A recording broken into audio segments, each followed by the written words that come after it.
தாய் தமிழ் உறவுகளுக்கு வணக்கம். சற்று முன் ஜோசப் விஜயை சந்திக்க மறுத்தார் என்ற தலைப்பில் இந்த காணொளியை நாம் காண்கின்றோம். தமிழ்நாடு முதலமைச்சர் ஜோசப் விஜய் கடந்த 10ஆம் தேதி அவர் முதலமைச்சராக பதவியேற்றார். முதலமைச்சராக பதவியேற்று இன்றுடன் 17 நாட்கள் ஆகின்றது. 17 நாட்கள் கழித்து டெல்லி செல்கிறார், பிரதமரை சந்திக்கிறார். பொதுவாக முதலமைச்சராக பதவியேற்றவுடன் 1-2 நாட்களுக்குள் டெல்லி சென்று பிரதமரை சந்திப்பது சம்பிரதாயம். ஏறத்தாழ 17 நாட்கள் கழித்து டெல்லி சென்றார். அமித்ஷாவை சந்திக்க நேரம் ஒதுக்கப்பட்டிருந்தது. ஆனால் அமித்ஷா இவரை சந்திக்க மறுத்துள்ளார். அமித்ஷாவுடனான சந்திப்பு ரத்து செய்யப்பட்டுள்ளது.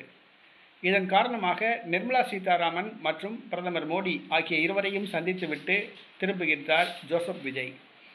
நிர்மலா சீதாராமனை சந்தித்து பட்ஜெட்டுக்கு தேவையான நிதியை விரைந்து ஒதுக்குமாறு கேட்டுக்கொண்டுள்ளார். பிரதமரை சந்தித்து தமிழ்தாய் வாழ்த்து முதலில் பாட அரசாணை பிறப்பிக்க வேண்டும் என கேட்டுக்கொண்டுள்ளார். தற்பொழுது அமித்ஷாவை சந்திக்க ஏற்பாடுகள் செய்யப்பட்டிருந்தன. ஆனால் அமித்ஷா அந்த சந்திப்பை ரத்து செய்துள்ளார். இது ஜோசப் விஜய்க்கு அதிர்ச்சியை கொடுத்துள்ளது.